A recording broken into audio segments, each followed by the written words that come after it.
Salut à tous, j'espère que vous vous portez bien chez vous. Posez-vous bien chez vous car aujourd'hui on va parler d'un rappeur qui fait très bien parler de lui ces derniers temps.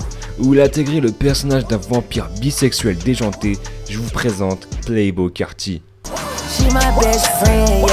I'm driving the car before I had a license, pulling up bitches.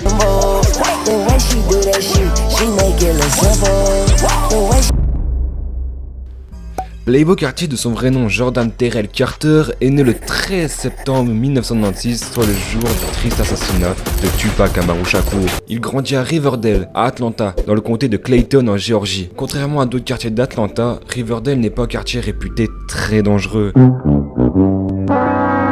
Très jeune, Jordan Terrell se voit influencé par le style pop et R&B comme Michael Jackson ou bien Prince, ainsi que la scène rap de son enfance comme Jeezy et Gucci Mane. Fraîchement sorti diplômé du lycée de North Springs, qui commence dans la musique, il commence sous le pseudonyme de Sir Carters. Avec l'aide de quelques amis et un studio fait en vif, c'est le 5 novembre 2011 qu'il sort son premier projet nommé The High Chronicles.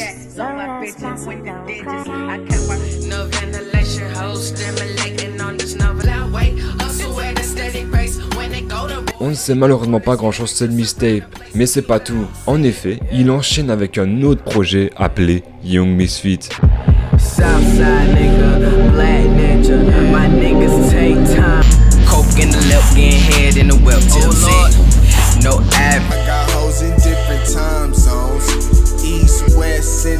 Sorti le 12 novembre 2012, puis Silence Radio.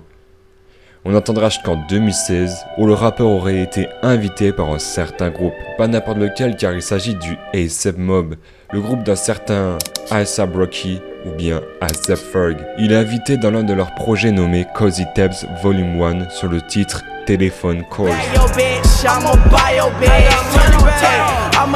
Puis il va signer dans le label Interscope. Ce n'est pas n'importe quel label car il y a certains rappeurs connus comme 50 Cent, Billie Eilish, Black Eyed Peas, Dr. Dre, Madonna, Kendrick Lamar, Juice WRLD, Soulja Boy, Eminem et même Stromae. L'aventure commence donc pour Playboi Carti. Il fait son grand retour le 14 avril 2017. Playboi Carti sort un album du nom de Playboi Carti, un succès imminent. En collaboration avec A$AP Rocky et Lil Uzi Vert, cet album contient des hits comme un certain son du nom de Magnolia,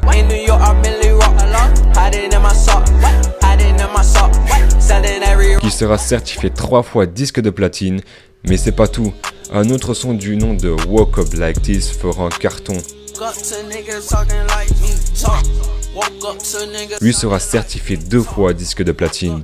Il sera classé 12e au Billboard 200. Après une arrestation dans un aéroport et un featuring avec Lana Del Rey, Playboi Carti est encore une fois de retour avec son ami Pierre Bourne, avec son célèbre slogan Yo Pierre, you wanna come out here? Avec cette fois-ci, pas une mixtape, mais avec un album studio. Cet album portera le nom de Die Lit et sortira le 11 mai 2018. Il rassure le grand public en utilisant le même flow que sa dernière mixtape, mais avec un air un peu plus soigné. De plus, cet album contient de très grands featuring, comme Lil Uzi Vert, A$AP Rocky, Travis Scott, Skepta, Chief Keef et plein d'autres. L'album sera bien reçu par le public, avec des sons qui cartonnent comme Fell in Love, Chapa Won't Miss, Middle Summer.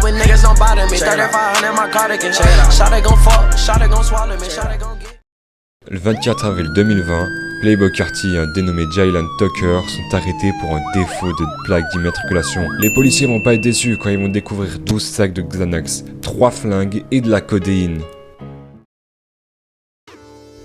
Mais cela n'a pas pu empêcher de ressortir quelque chose d'encore plus grand. Libéré le même jour qu'il n'y avait plus aucune place en prison à cause du Covid, il en profitera pour sortir son plus grand opus, j'ai nommé Wolota Red.